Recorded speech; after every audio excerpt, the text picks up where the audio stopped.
everybody, and welcome back to the channel. And if you're here for the very first time, it's an absolute pleasure to meet you. I'm Jane, my husband Mike is behind the camera. We're British, early retirees, we've got no debt, we've paid off the mortgage, and we live a thrifty, frugal and money-saving life in Brittany in northwest France. And every Wednesday we open our home and invite you in for a midweek money chat. Now this week is a budget with me video where we share our budget with you, our July budget, absolute penny for penny, all the money coming in, all the money going out, everything we have to put aside and all the bills we have to pay for. And let's get going with this.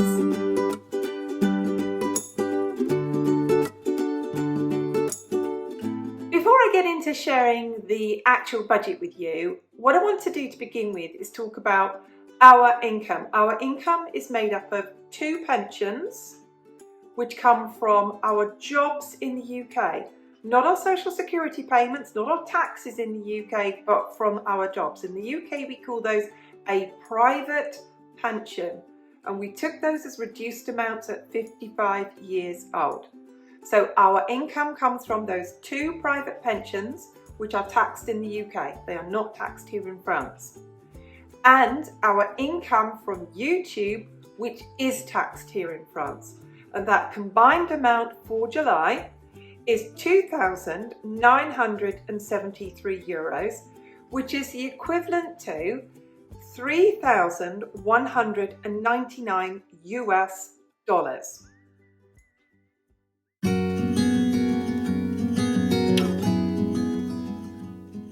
Whenever we share our budgets living here in France, we'll always get the comments from people from other countries that what we pay is half of what you pay.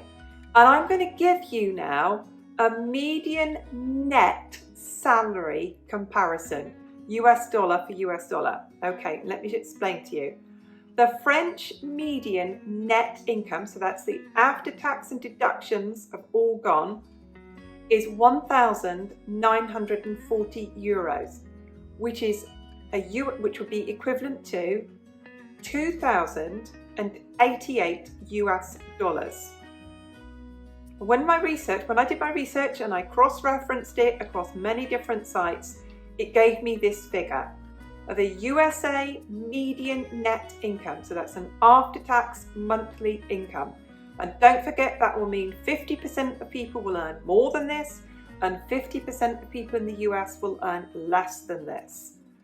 It gives a net median income in the USA of $4,537. So you can see from that simple comparison that the USA net median income is twice as much and a bit more than the French net median income.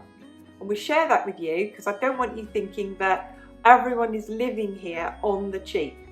Far from it. Most people in France live in a city, it's overcrowded, they're living in a relatively small apartment, no aircon, no escalator, no lift, up and down the stairs, bringing up their children in there, nowhere to park the car, probably can't afford to own a car.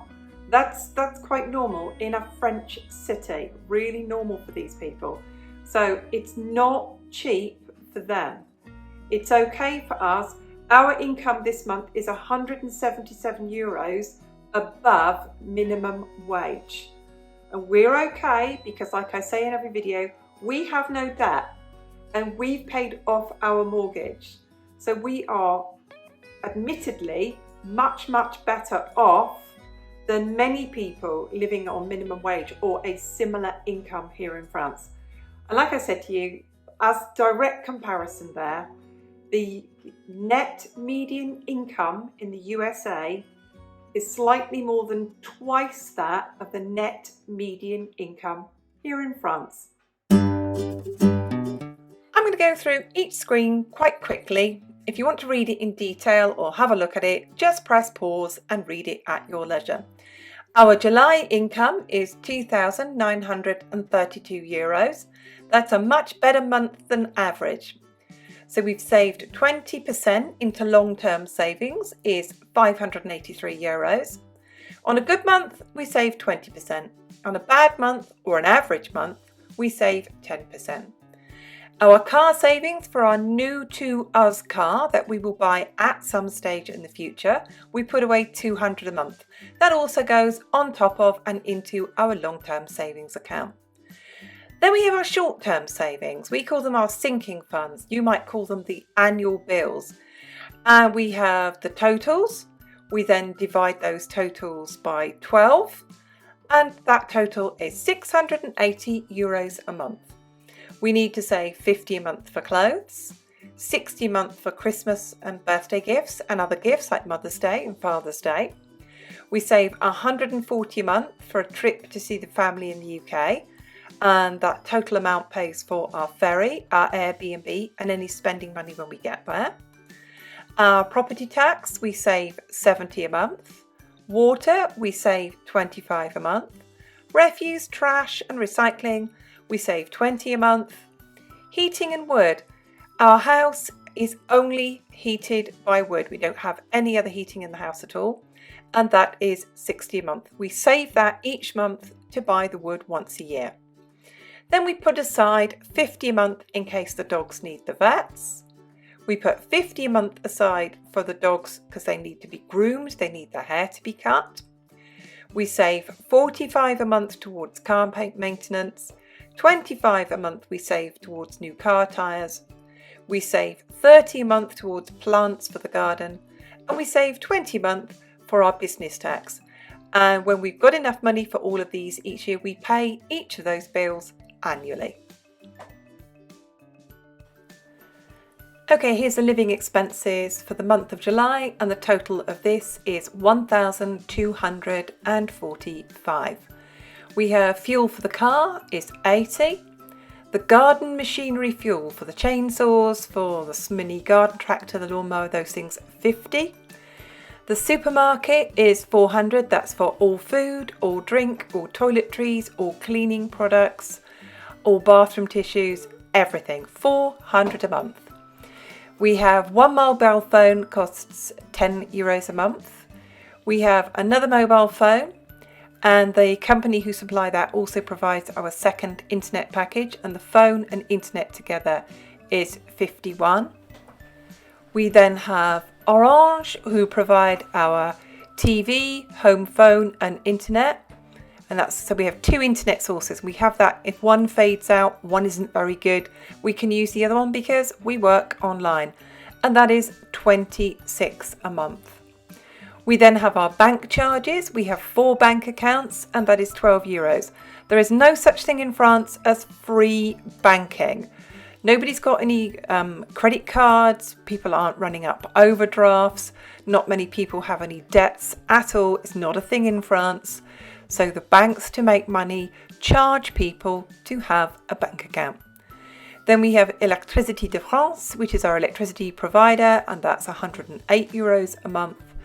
This month we've got hair and beauty. I have my eyebrows and face waxed each month. And we're going to have 2 haircuts, and that will come to 55. So 2 haircuts and my face waxed, €55. Then I give 20 a month to an animal charity called Les Puces. We then have our top-up health insurance for 2 people, and that's €108 for 2 people. It looks on screen like it says 2,108. It's not. It's top-up health insurance for 2, and it is €108. The car insurance is 53 a month. The home insurance is 28 a month. It is no cheaper to pay annually than it is to pay monthly. And then we have the pet food is 60 a month. We've got a garden expenditure this month of 100. I've got a gynecologist appointment this month, and to see a specialist doctor it's 58. Mike is going to see his general practitioner for some feedback about some blood tests. That is 26. Now with the 58 and the 26, that's what we pay up front. When Mike goes to the doctor and pays 26, he'll get €17.50 back, And when I pay €58, because I go to a Sector 2 doctor, which is like a more expensive doctor, I will get about half of that back. So actually, I'm only paying about €28 to go and see a consultant gynecologist for a follow-up appointment. And those are our expenses for the month of July. Let's summarise this then. We start off with an income of €2,932 and we start taking away from that. We take away 20% savings of $583. We take away new to us car savings of $200. We take away short-term savings for annual costs, which is $680. We take away July's living expenses, which is $1,245. We take away discretionary spending of $224, which this month will not be spent because it is no spend July. We have 6 no spend months a year.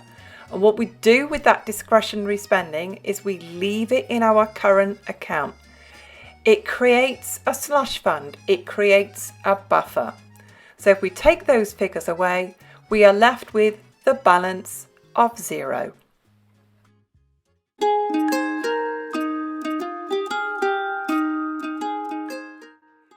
We really hope that you found that useful, especially where we share our medium-term savings with you, our sinking funds of those things that will happen over the year.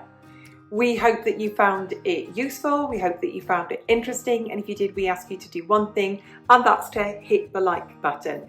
If you like money saving videos and videos where people share their thrifty lives with you, go on, hit the subscribe button. We'll see you again soon. Thanks very much for watching.